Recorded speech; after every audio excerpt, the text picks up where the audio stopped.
del Señor. Yo creo en la uniformidad, hermano, de la palabra de Dios. Y creo que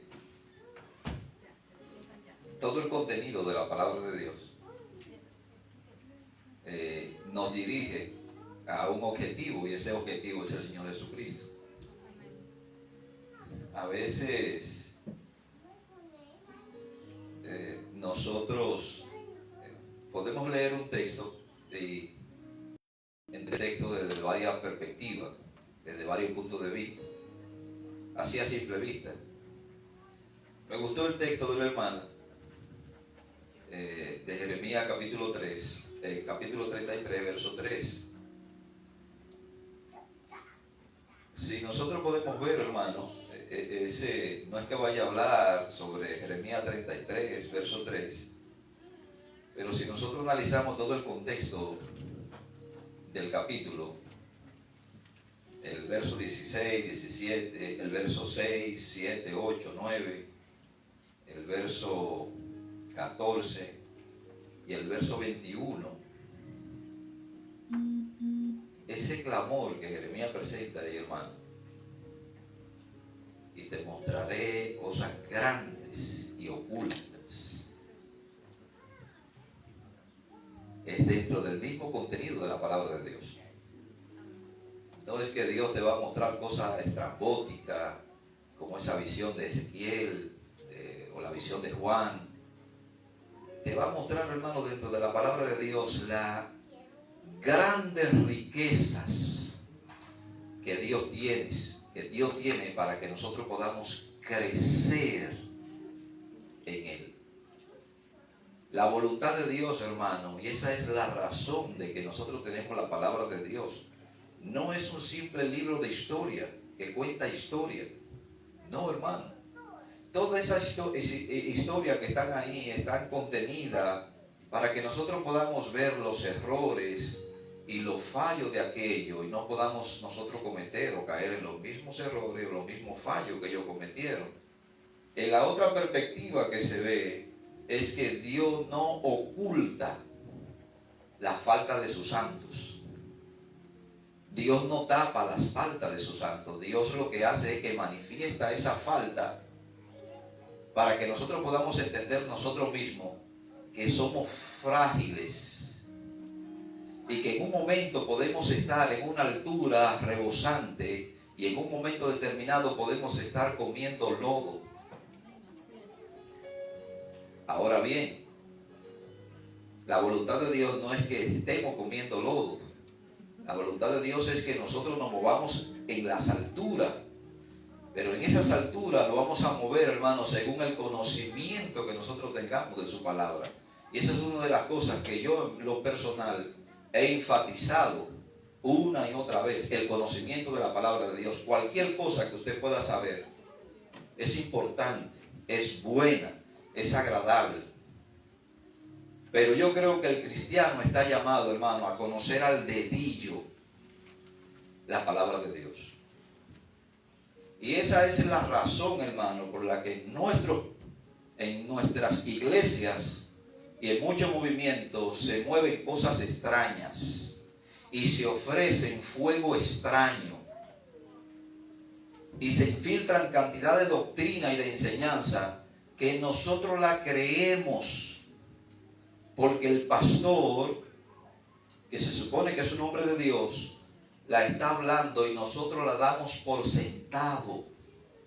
Dios no quiere una iglesia así, hermano. Dios quiere una iglesia que cuando yo me pare a hablar aquí, esté comprobando con las escrituras si lo que yo estoy hablando está conforme o se ajusta a una interpretación correcta de la palabra de Dios. Encontramos, hermano, cantidad de versos, y es como yo le decía a un hermano, el apóstol Pablo, creo que en el capítulo 9 de Primera de Corintios, capítulo 10, dice: si tú das a tu hija en matrimonio, bien haces. Y si no la das, bien haces también. Y yo le puedo preguntar, ¿se ajusta eso a nuestro tiempo? No se ajusta a nuestro tiempo, pero lo dice Dios, hermano, lo dice en su palabra. En el contexto cultural de lo que Pablo está hablando allí, hermano, se vivía un tiempo patriarcal, donde los padres tenían absoluto derecho sobre los hijos de decidir lo que ellos pudieran o no pudieran hacer. Pero yo no puedo traer, porque la Biblia lo dice, traer eso a colación y decirle a mi hijo, tú no te vas a casar.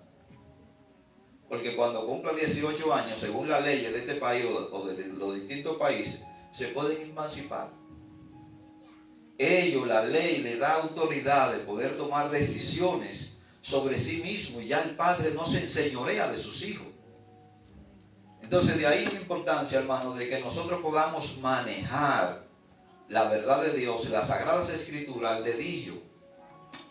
Conozca todo lo que usted quiera, pero especialícese en conocer la verdad de Dios. Y esa verdad de Dios, hermano, nos va a librar de un montón de cosas que están pasando en nuestras iglesias y en muchos movimientos que no tienen nada que ver con Dios. Absolutamente nada tienen que ver con Dios. Y nosotros la aceptamos como la verdad de Dios, porque puede tener un nombre denominacional ahí adelante, el local, que diga Iglesia Evangélica Lirio de los Valles, o Iglesia Evangélica Emenecero, o Iglesia Evangélica lo que sea. Y ya nosotros damos por sentado que esa gente son de Dios, o que todo lo que se hace, o se predica, o se enseña allí, está en el orden de Dios. No, hermano. Debemos madurar y ya no ser más niños, sino personas maduras en el Señor. El Espíritu Santo, hermano, nunca va a desviar nuestra atención, la atención que nosotros debemos poner en Cristo, para desviarla hacia Él. Nunca va a hacer eso. Y eso lo explicamos. El Espíritu Santo va a venir, hermano, y ha venido como parte de la promesa de Cristo a sus discípulos, y confirma claramente, Él lo va a guiar a toda verdad y a toda justicia. Él va a tomar de lo mío y os hará saber a vosotros. ¿De qué es lo que le está hablando, hermano? No solamente está hablando del poder, como habla en Hechos 1:8, no, hermano, está hablando de que el Espíritu Santo nos va a dirigir a nosotros a toda la verdad que es Cristo.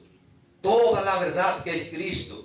Y según Juan, hermano, escuche bien, Juan capítulo 1, verso 1, dice, en el principio era el verbo, y el verbo era con Dios, y el verbo era Dios. No era que Cristo allá, hermano, habla de la preexistencia.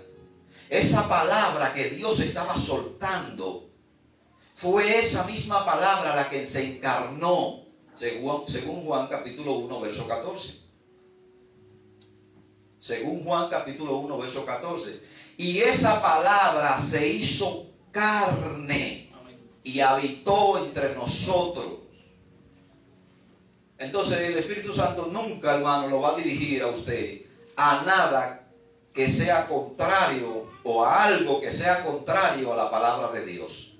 Si lo dirige a algo que sea contrario a la palabra de Dios, entonces usted tiene que revisar qué espíritu es el que usted tiene. Porque no puede haber una contradicción entre lo que Dios dice en su palabra y entre la dirección que yo digo tener. Si hay una contradicción, hermano, la contradicción no está en la palabra de Dios, la contradicción está en usted, o puede estar en mí. El Espíritu Santo nos va a guiar a nosotros, hermano. No va a quitar la atención de Jesucristo que debemos tener para dirigirla hacia Él. De tal forma, hermano, que en las iglesias tenemos personas orándole al Espíritu Santo, pidiéndole al Espíritu Santo. La Biblia no me enseña eso, hermano. La Biblia dice que yo debo de pedir al Padre en el nombre del Hijo. Y al Espíritu Santo, hermano, lo tengo adentro, que es el que me guía, que es el que me dirige, que es el que ministra los dones. Eso es lo que la Biblia me enseña. Yo no le puedo decir al Espíritu Santo bienvenido, porque Él está, hermano. Él es el que mora en mí. Usted puede utilizar esa expresión en un término retórico. Pero usted no puede estar invitando todos los días al Espíritu Santo porque Él se supone que es el morador suyo. Y si no es así, entonces la Biblia tiene una contradicción aquí ahora mismo. Si yo he sido sellado y si el Espíritu Santo me ha sido dado como un don, como lo hemos estudiado según Romanos capítulo 5, verso 5, si me ha sido dado como un don y está dentro de mí, yo no le puedo decir al que está dentro que pase. Digo yo. Porque ya está dentro. Yo pienso de esa forma. Yo no le puedo decir al que está dentro que pase porque está dentro. Yo le puedo decir que salga. Yo le puedo decir que se vaya. Yo lo puedo entristecer. Yo puedo negar de él. Pero yo no le puedo decir que pase si él está dentro. Ahora bien, hermano, Juan capítulo 16, verso 14 dice claramente: Él me glorificará, porque tomará de lo mío y os hará saber. Eso es lo que dice la palabra de Dios. Va a tomar de lo de Cristo y nos hará saber. Y Cristo, hermano, es la palabra. Él es la palabra. Y Él está interesado en que usted conozca esa palabra.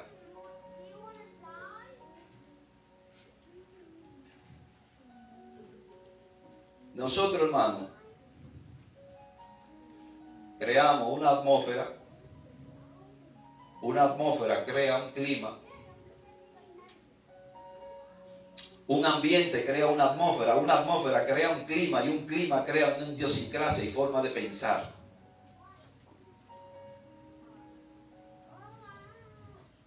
¿Por qué en nuestros países la gente piensa de forma distinta?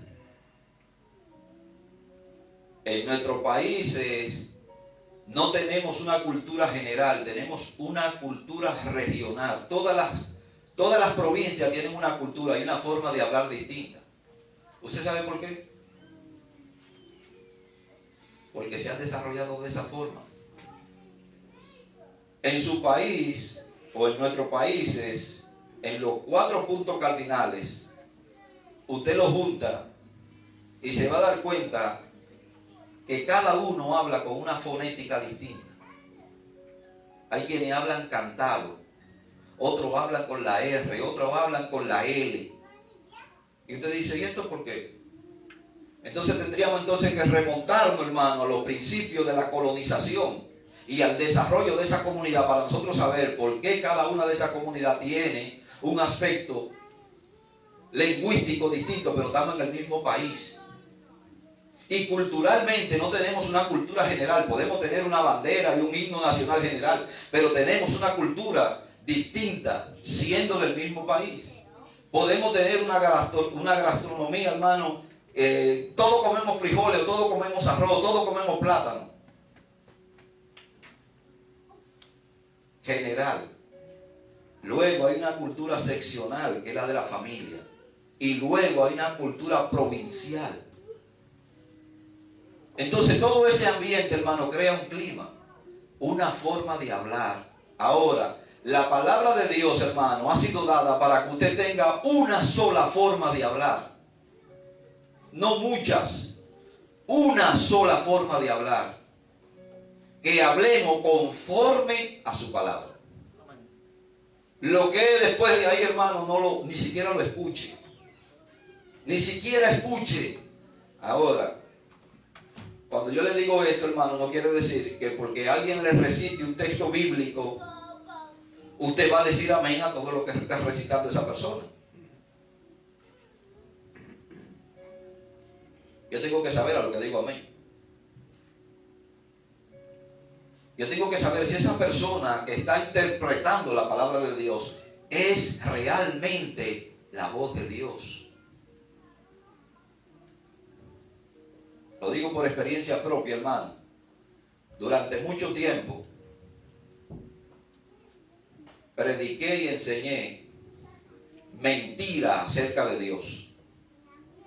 Y usted va a decir, hermano, ¿y cómo es esto? Sí, hermano, durante mucho tiempo, con toda la mejor intención del mundo, con todo el fuego que puede tener una persona dentro, con toda la pasión que pueda tener una persona dentro, esa pasión no te hace garante de la verdad de Dios. Lo que te hace garante de la verdad de Dios es ser una persona que ame el conocimiento de Dios y busque el conocimiento de Dios.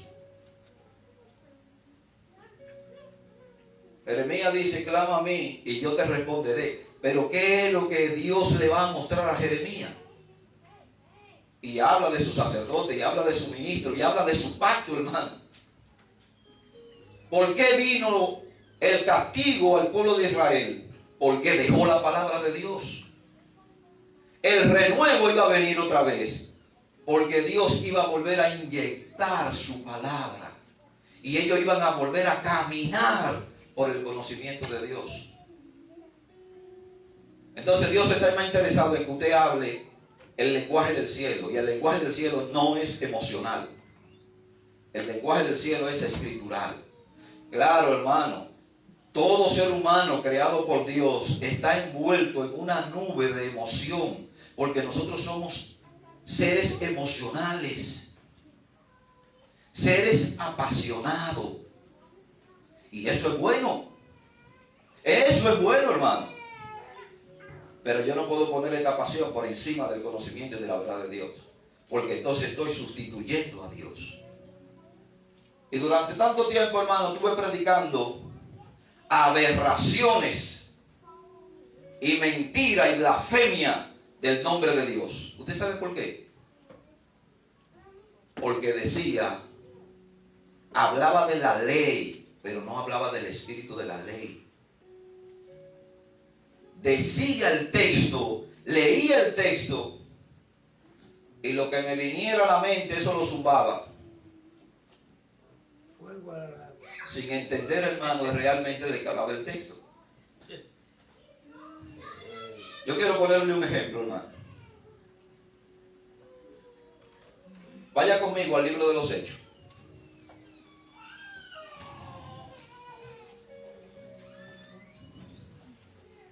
Cuando nosotros no entendemos nuestra historia, ni nuestros orígenes, nosotros, hermano, estamos enteramente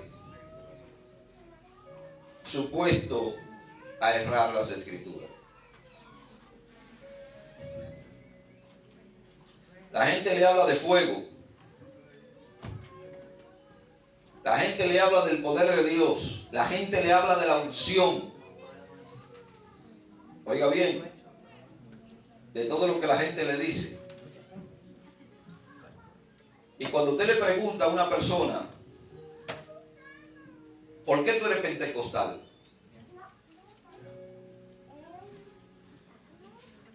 ¿Por qué eres pentecostal?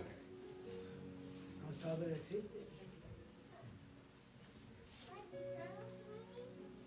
Respóndase usted mismo. ¿Por qué usted es pentecostal? ¿Qué significa ser pentecostal? ¿Qué tiene que ver el pentecostalismo con la Biblia? ¿Qué es realmente el Pentecostés según la Biblia? Según la Biblia. Y nosotros, hermanos, pensamos que el Pentecostés tiene que ver con la unción o el fuego del Espíritu. El Pentecostés, hermano, era una fiesta de las 3 fiestas principales que se celebraban en Israel. Y dentro de estas 3 fiestas, después de la Pascua, 50 días después, se celebraba esa fiesta que se denomina Pentecostés, que es la fiesta de la cosecha. Pero nosotros relacionamos este término, hermano, con bulla, ¡guau!, con fuego, ¡guau!, ¡guau! Y nosotros identificamos los pentecostales por este tipo de predicación, este tipo de enseñanza y este tipo de forma que la palabra de Dios no enseña. El Espíritu Santo se derramó, hermano, en esa fiesta, que también se llama fiesta de la primicia. porque habrían de recogerse los primeros frutos de la predicación del Evangelio. Lo segundo, hermano, era sumamente importante. El pueblo estaba congregado en base a esa fiesta. Después de la Pascua, los que venían preferían durar los 50 días en la nación y luego partir a su casa. Pero nosotros relacionamos el Pentecostés, hermano, con gente saltando en la iglesia, con gente brincando bancos, con gente que hay que agarrarlo, con gente cayendo. Nosotros lo relacionamos con eso. Porque nosotros pensamos que cuando el Espíritu Santo se derramó en el aposento alto, había un desorden allí. Y eso es lo que nos han bombardeado desde los púlpitos, pero no es lo que la palabra de Dios enseña. Hermano, yo quiero que usted me muestre por qué usted está diciendo eso. Está bien, venga conmigo. Vaya al capítulo 2, verso 14.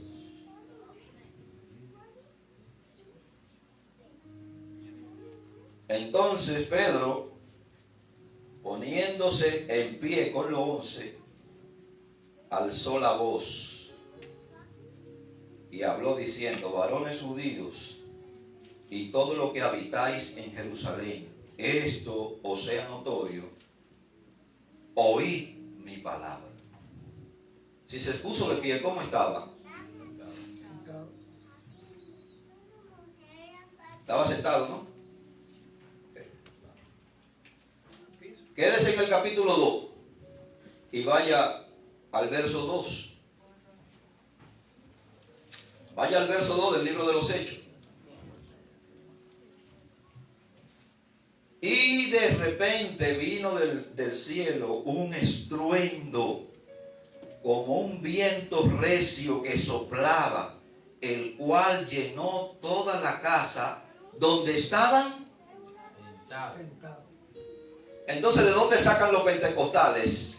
Que ser pentecostal, porque se derramó el Espíritu Santo aquí, significa tener un desorden en la iglesia. ¿De dónde sale esto? Si la Biblia me dice que estaban sentados. Y cuando dice, hermano, poniéndose en pie, ya deja por sentado el hecho de su posición. Segundo, se levantaron los 11. Los 11 se levantaron y Pedro levantó la voz. ¿Usted sabe de lo que le está hablando? De la solemnidad del momento. No era que allí había un bullicio tan grande que Pedro tuvo que... ¡Ey! Déjenme hablar. Eso no fue lo que Pedro hizo. Ese alzó la voz, le está hablando, hermano, de la solemnidad del momento. Ese es un llamado de atención que Pedro está haciendo. Ahora, como nosotros no conocemos nuestra historia, como no la conocemos la historia, hermano, nosotros creemos todo lo que se nos bombardea desde los púlpitos, porque lo dijo el pastor, o lo dijo el predicador. Ese sí tiene fuego de Dios.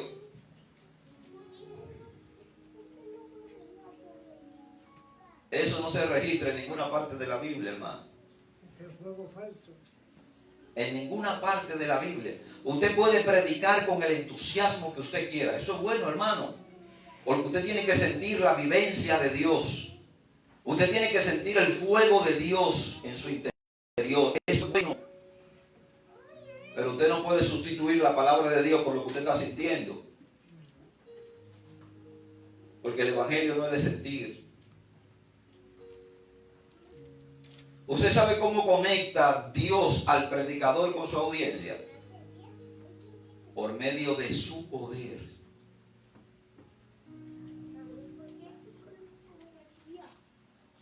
Por medio de su poder Dios conecta al predicador con su audiencia. Solo Dios hace esa conexión. No importa, hermano, que usted traiga un examen, un mensaje bien elaborado, bien estructurado. Si Dios no lo conecta con la congregación, su mensaje se quedó en el aire.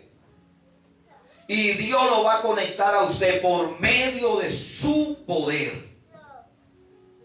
Es la palabra de Dios la que actúa en nuestros corazones. Es la palabra de Dios la que nos redime, la que nos redarguye, la que nos pone en una posición de tal forma que nosotros podemos ver la santidad de Dios y reconocer que somos pecadores.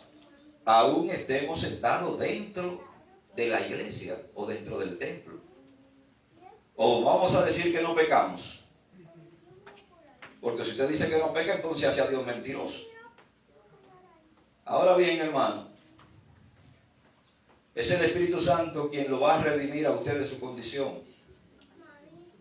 El Espíritu Santo le va a hacer entender mediante la conciencia cuál es su condición para que usted tenga que venir rendido a Cristo. Y Cristo, hermano, se va a encargar de lavarlo con su sangre y de justificarlo ante Dios. Por eso es que dice Romanos capítulo 8, verso 1. Ninguna condenación hay para los que están en Cristo Jesús. La otra parte es una parte añadida porque el texto original no dice para los que andan conforme, para los que no andan conforme a la carne, sino conforme al Espíritu. Si usted está en Cristo, hermano, usted no va a andar conforme a la carne. Ya el texto lo deja asentado. Si usted está en Cristo, si usted está en Cristo, va a buscar las cosas de arriba. Si usted está en Cristo, hermano, usted va a tener un solo objetivo en su vida. Es abrazar a Cristo. ¿Y cómo usted abraza a Cristo? Por medio de su palabra usted abraza a Cristo. Yo tengo como 12 años, hermano, casado. Cuidado sin más, porque yo con la fecha y los números no ando muy bien. Para allá está mi mujer riéndose, hermano. Porque ella sabe que yo no ando muy bien con eso. Ah, imagínense, hermano, para que usted vea.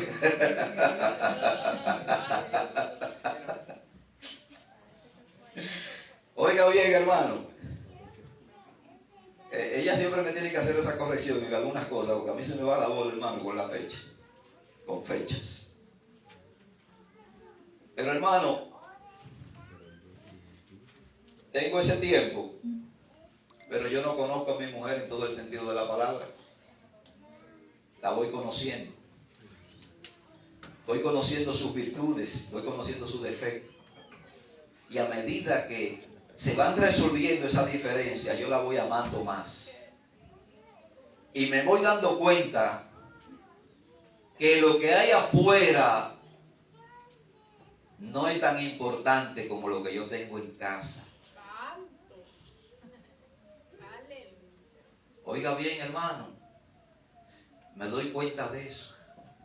Que lo que hay afuera no es tan importante como lo que yo tengo en casa. Me ha tolerado, me ha cuidado, me ha sustentado. Y todavía, hermano, falta tiempo para yo conocerla. Ahora, en esa misma analogía yo lo pongo a usted con respecto a Cristo. Mientras menos usted conoce de la palabra de Dios, menos conoce de Cristo. Mientras menos usted conoce de la palabra de Dios, más lejos está de Cristo. ¿Y cómo usted puede decir, Señor, yo te amo, te he entregado todo mi corazón, y usted no conoce a quién le ha entregado su corazón? Me llama Señor y no me conoces. Me llama Señor y no me obedece. ¿Qué Señor soy yo? ¿Qué Señor soy yo? Esa es la pregunta del Señor. ¿Qué Señor soy yo? ¿Puede ser el demonio? Se está amando al demonio. Entonces, hermano, el énfasis del Señor en su palabra es que nosotros lo conozcamos para que nosotros podamos entender nuestra relación con Él. El punto 8, hermano, con respecto a los dones, y cuando yo hablo de los dones no me aparto del Espíritu, hermano, porque el Espíritu es quien reparte los dones. Cristo es quien nos ha dado y nos da los dones, pero el Espíritu es quien lo ministra. Algunos, hermanos, ven en el contexto que vamos a leer la Trinidad. Yo no veo la Trinidad aquí, hermano, yo veo a Dios obrando. Vaya conmigo al capítulo 12, versos 4, 5 y 6 de Primera de Corintios.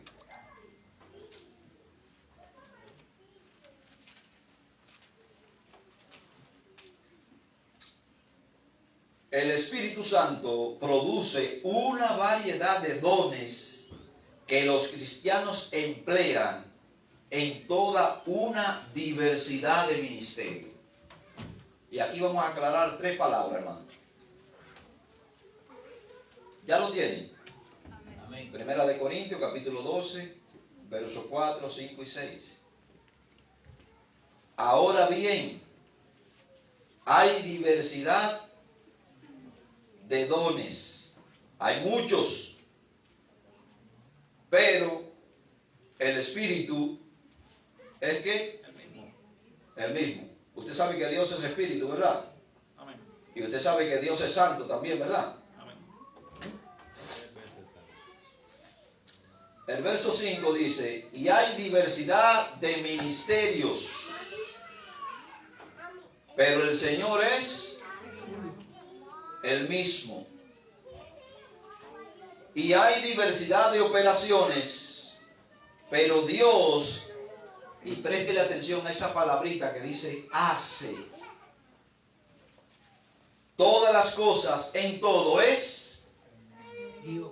Es el mismo Espíritu Santo, es el mismo Señor y es el mismo Dios. Ahora, hermano, vamos a intentar explicar el verso 4. La palabra diversidad, distinción, variedad, diferente clase de regalo. Quizá, hermano, usted diga, pero ¿qué tiene que ver diversidad con distinción? ¿Qué tiene que ver con esta palabra? Porque es Dios, hermano, quien lo distingue a usted. Primero lo distingue, lo selecciona como hijo, lo distingue como hijo y le asigna los dones que Él quiere y lo distingue a usted y a mí por esos dones. Es variedad.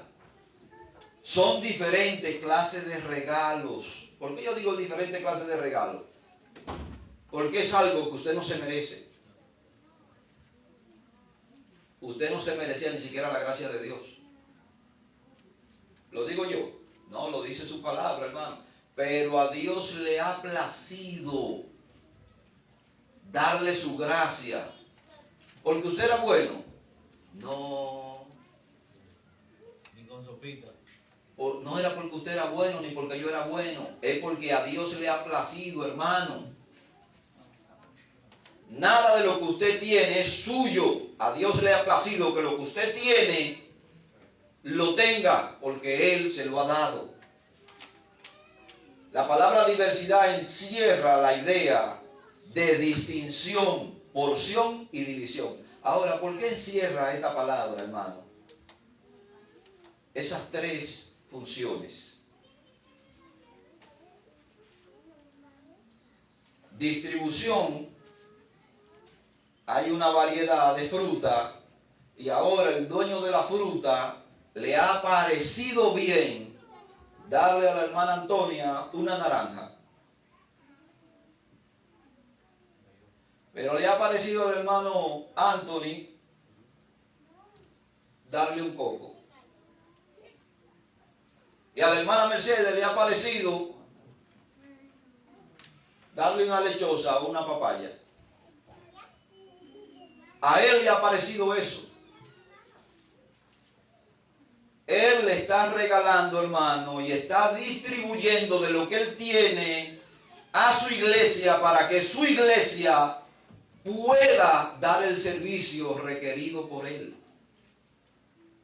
Hermano, yo hice la pregunta cuando yo empecé esto.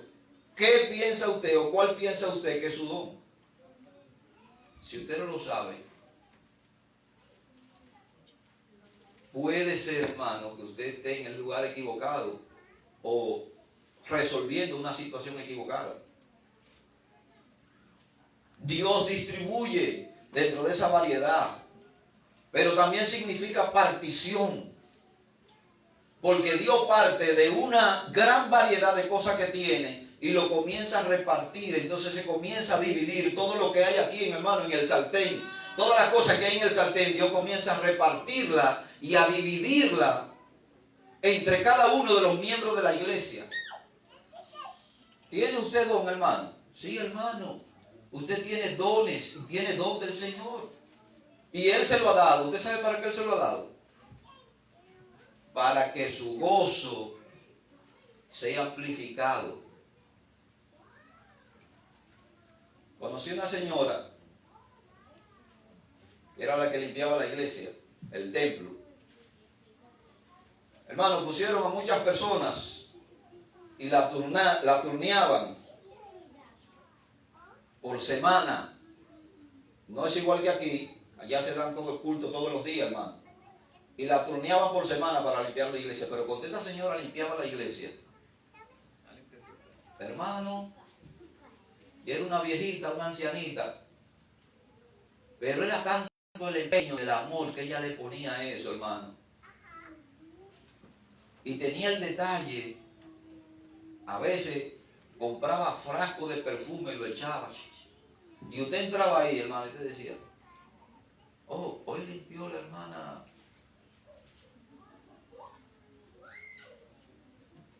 Usted va a decir, hermano, ¿y eso es un don? No, hermano, no es un don, es un ministerio. Y eso es lo que encierra la palabra ministerio, servicio. Es un servicio que le está dando a la iglesia, es un servicio que le está dando al cuerpo de Cristo. Puede ser un don también, hermano. El término variedad, en esos textos que nosotros acabamos de ver, hermano, aparece en plural. Y usted dice, ¿y dónde está en plural aquí? Mire que la palabra aparece en singular. Dice diversidad. Y luego termina diversidad de dones. Quiere decir que la palabra que le antecede, aunque aparece en singular, es plural. Hay diversidades de dones. Aunque aquí aparece en singular, hermano, está implícito que esa palabra es plural. Y esa palabra plural ahí en el texto, hermano, está para revelar la forma tan completa en la que la gracia de Dios ha sido repartida y propagada en la iglesia. Todos los que son parte del cuerpo de Cristo, no todos los que están en el templo, hermano, todos los que son parte del cuerpo de Cristo, que es la iglesia, tienen dones o don y dones. Pueden tener más de uno. Porque el Señor lo ha repartido en su iglesia. Quiere decir que estos dones tienen o tenían funciones distintas y que estaban ampliamente distribuidos entre la comunidad cristiana. De tal manera, vaya conmigo a primera de Pedro, capítulo 4, verso 10. De tal manera que cada creyente tiene un don o dones, pero que nunca posee todos los dones. Primera de Pedro, capítulo 4, verso 10. Cada uno, según el don que ha recibido, mire, aparece la palabra ¿qué? Sí, ok, aparece la palabra don, pero dice, cada uno, según el don que ha recibido, ¿qué dice? Usted ve esa palabra ministrelo, de ministerio, sirva con ese don, utilice ese don, ministre ese don. ¿A los quiénes? A los otros. como buenos administradores de la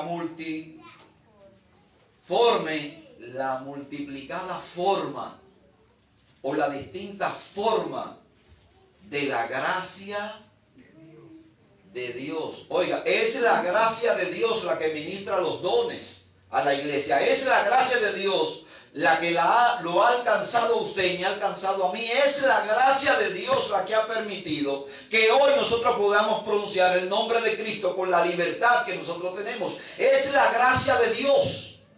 Es la gracia de Dios lo que lo ha designado a usted para tener un lugar en el cielo. Pero es la misma gracia de Dios lo que lo ha designado a usted para heredar la tierra. Es la misma gracia de Dios.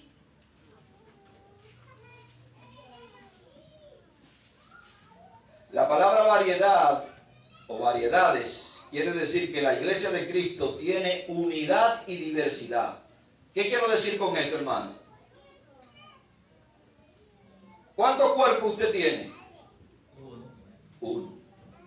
¿Cuántos órganos usted tiene? Varios. Oiga, usted tiene diversidad de órganos y miembros. Pero en esa diversidad hay ¿qué? Hay una unidad. Quiere decir, hermano, que la diversidad de dones que hay en la iglesia deben ser utilizadas para el provecho propio del cuerpo. ¿Qué órgano usted cree que es más importante uno que otro? Todos son importantes. Cuando se enferma uno, es enfermo. Cuando usted se da en un dedo, ¿le duele qué? El dedo. ¿Le duele el dedo? Y no, todo, Le duele todo el cuerpo, hermano. Todo el cuerpo lo siente. todo. Todo el cuerpo lo siente. Por pequeña que sea la herida que usted se haga, o cuando lo pinchan, que van al médico y le meten el agujazo, ¿quién lo siente? El cuerpo. Todo el cuerpo. Lo siente usted, pero lo siente todo el cuerpo. Entonces, en la iglesia, hermano, debe de haber diversidad. Y esa diversidad, por haber esa diversidad, no necesariamente tiene que ver una división. Es todo lo contrario. Esa diversidad lo que quiere decir es que tiene que trabajar en la unidad y en el propósito de fortalecer el cuerpo. De ahí la importancia que los ministros o el ministro conozca el alcance del don de cada uno de los miembros de la iglesia y que cada uno de los miembros de la iglesia se preocupe por saber qué don tiene para saber cómo va a beneficiar el cuerpo. Amén. De la misma forma, la iglesia refleja la unidad en su totalidad, pero conformidad en todas sus partes. La iglesia ha sido bendecida con una variedad de dones que reflejan la diversidad y que contribuyen a la unidad. Vaya conmigo ahora, hermano, a Efesios 4:16. El Espíritu Santo capacita a los miembros de la iglesia de Cristo a recibir, a desarrollar y aplicar estos dones en la unidad. ¿Cuántos tienen dones aquí? Levanten la mano los que tienen dones. El mío está en el sartén. ¿El suyo está en el sartén? Pues miren, trate de que se cueza con tiempo. Hermano, todos hemos recibido dones, pero no todos estamos trabajando en el desarrollo de esos dones. Y no todos estamos aplicando en el funcionamiento esos dones. ¿Para qué? Para provecho de la iglesia. ¿Están en Efesios, hermano?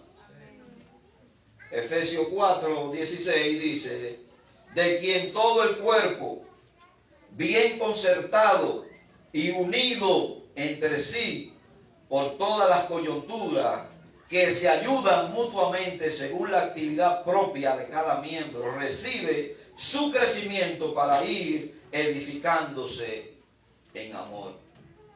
Si usted no sabe cuál es su lugar en el cuerpo, hermano, tiene una deficiencia. porque usted no está sirviendo como debería estar sirviendo al pueblo. Eso es lo que la Biblia enseña. Efesios 4:16. Cualquier sea el don que usted tenga, es el mismo Espíritu el que está obrando en la vida de usted y en la vida de cada creyente. Dado que el Espíritu Santo está detrás de cada don que se distribuye al pueblo del Señor, no deberían darse ningún acto de celo, ni ningún acto de orgullo, ni ningún acto de división dentro del cuerpo.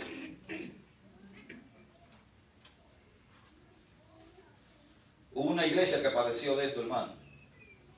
A la iglesia a la que Pablo le escribió sobre los dones, se daban estos factores. El factor del orgullo, el factor de la división, el factor de los celos. Mi don es más importante que el suyo, Francisco. Mi don es más importante que el suyo, hermano Antonia. Y cuando yo piense así, no es el Espíritu de Cristo el que está hablando, hermano. Es el espíritu del orgullo y de la vanidad el que está hablando. Porque cuando yo hable de esa forma, estoy distorsionando la verdad de Dios. Y el objetivo por el cual los dones me fueron dados, o los dones fueron dados. Ya te lo quitaron. El Espíritu Santo no es promotor de divisiones, sino de unidad. El Espíritu Santo no se opone a sí mismo. ¿Y qué es lo que yo le estoy diciendo, hermano? ¿Cuántos tienen el don de sabiduría? Yo creo que aquí lo tengo. Dice Francisco que él piensa que lo tiene, gloria al Señor. Si no tiene el del cielo, por lo menos tiene el de los años, hermano. Amén. El don de discernimiento. ¿Usted sabe por qué nosotros no decimos amén a todo esto? Porque no sabemos. Porque no conocemos. No sabemos qué don tenemos. Pero el Espíritu Santo, hermano, no es promotor de división. Es promotor de unidad. Y todos esos dones que están en la iglesia han sido dados para ayudarnos mutuamente. Hace muchísimo tiempo, hermano, yo me acuerdo que leí en una teología que no existe. No existe. El doctor Pendleton.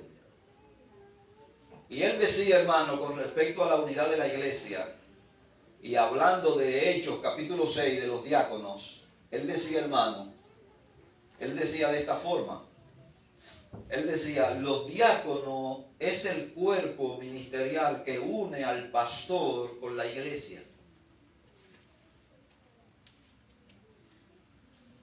Hablaba de los diáconos. Los diáconos, cuando están en la función determinada que deben estar, es el cuerpo que une al pastor con la iglesia.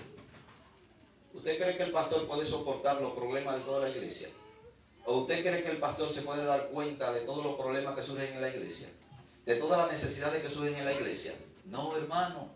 Entonces el pastor necesita un cuerpo de ayudantes.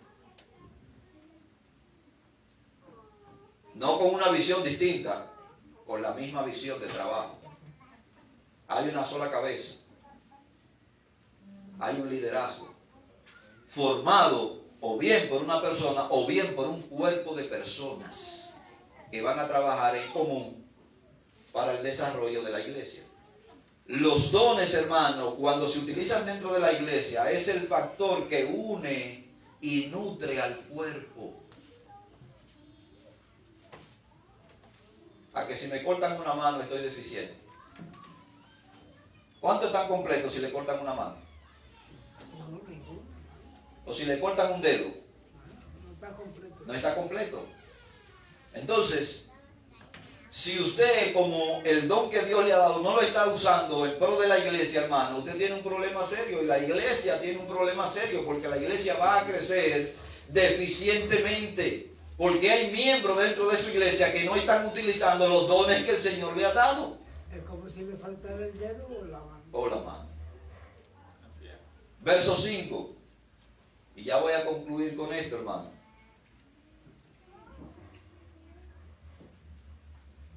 En el verso 5 del capítulo 12 de Primera de Corintios aparece la palabra ministerio. Ese término que aparece ahí es diaconía, porque fue el término que se le dio a los primeros hombres que se seleccionaron dentro de la iglesia para servir a la mesa. Servicio, ministerio.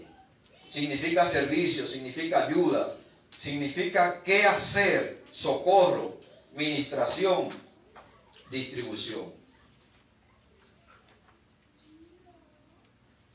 En este verso 5, Pablo enseña que el Señor Jesucristo es el responsable de la diversidad la diversidad de dones ministeriales que hay en la comunidad cristiana. Cristo lo da y el Espíritu Santo lo ministra. Pero el Espíritu Santo y Cristo es el mismo. Es un solo. No son dos distintos, es el mismo. Es uno solo. Ahora, ¿quién tiene el don de lavar la iglesia? Ese nadie lo tiene, hermano, y nadie lo quiere. Ese no lo quiere nadie. ¿Y eso por qué? Porque es el menos visto, hermano. Nosotros queremos dones que nos vean, que podamos lucir, que podamos vender una imagen. Le hace falta ese don. Le hace falta ese don. Entonces, hermano, Cristo equipa a cada persona para que sirva en la adoración, en la evangelización, en la enseñanza, en la consejería, en la administración y en el gobierno de la iglesia. Hermano, yo soy de lo que no creo. Yo soy de lo que no creo. Yo soy de lo que no creo. Que la iglesia debe tener un pastor que la gobierne. Usted dice, hermano, ¿y eso cómo es? ¿Qué es lo que usted está diciendo? Que la iglesia tiene que estar compuesta por un gobierno, por una junta. ¿Usted sabe por qué? Porque cuando es compuesta y dirigida por una junta, aunque haya una cabeza en el sentido espiritual, pero no en el aspecto administrativo, hay muchos abusos que se dejan de cometer. Y si el pastor falla, esa junta está en la obligación de someterlo a disciplina. Pero sabemos de pastores que cometen un adulterio y otro adulterio y siguen ahí. ¿Usted sabe por qué? Porque no hay una junta de gobierno que le diga, coja su maleta y salga de aquí, que usted no es bienvenido aquí. Porque no hay una junta de gobierno juntamente con ese pastor que gobierna la iglesia. Los pastores, hermanos, se han convertido muchas veces en batuta y constitución, y sobre todo la mayoría de las iglesias independientes. Entendemos, hermanos, que hay muchas iglesias independientes, muchas personas que han salido de los concilios por la cantidad de abusos que han cometido los concilios. Y entendemos que estos ministros que han sido llamados de parte del Señor y que tienen sus dones, no se han casado con un concilio, se han casado con el Señor y han seguido haciendo la obra de Dios.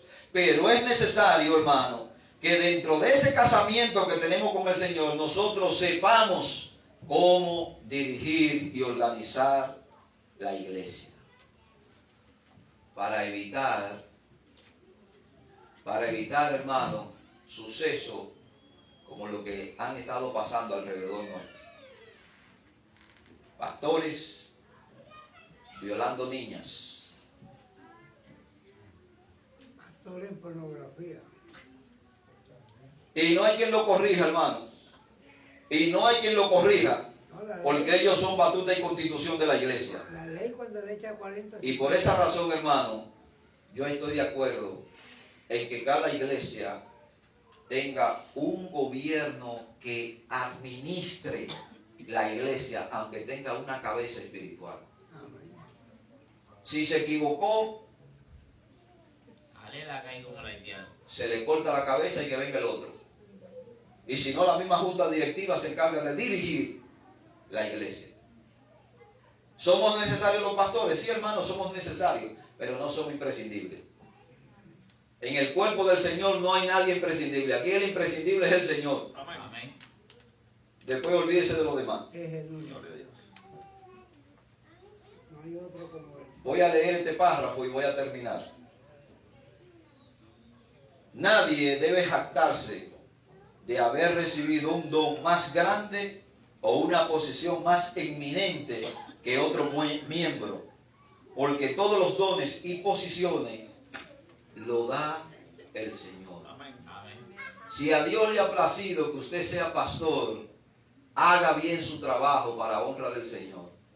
Y el que tiene el don del pastorado no menosprecia al evangelista o no menosprecia, hermano, al que tiene el don de servicio dentro de la iglesia, porque ese juega un rol sumamente importante. Donde usted no llega con su don, Dios tiene a otra persona que puede llegar. Y por eso, hermano, Dios se ha encargado de que haya diversidad de dones dentro de la iglesia, para que usted no se crea absoluto, o para que no nos creamos absoluto. Juan capítulo 15, Juan capítulo 13, con la lectura de esos textos, hermano, voy a terminar. Juan capítulo 13, verso 15 y verso 16. El Señor plantea un ejemplo a seguir, no en la práctica de lo que Él está haciendo, sino en la actitud del servicio de lo que Él está haciendo.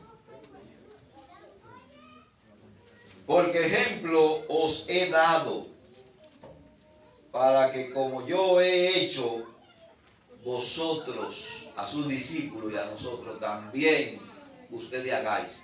Con respecto al servicio, no con respecto a la práctica de lo que se está haciendo allí.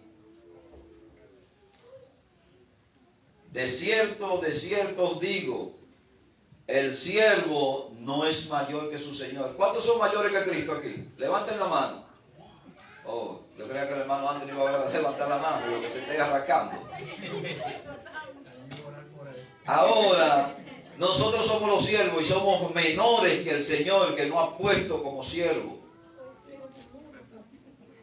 El enviado no es mayor que el que lo envió.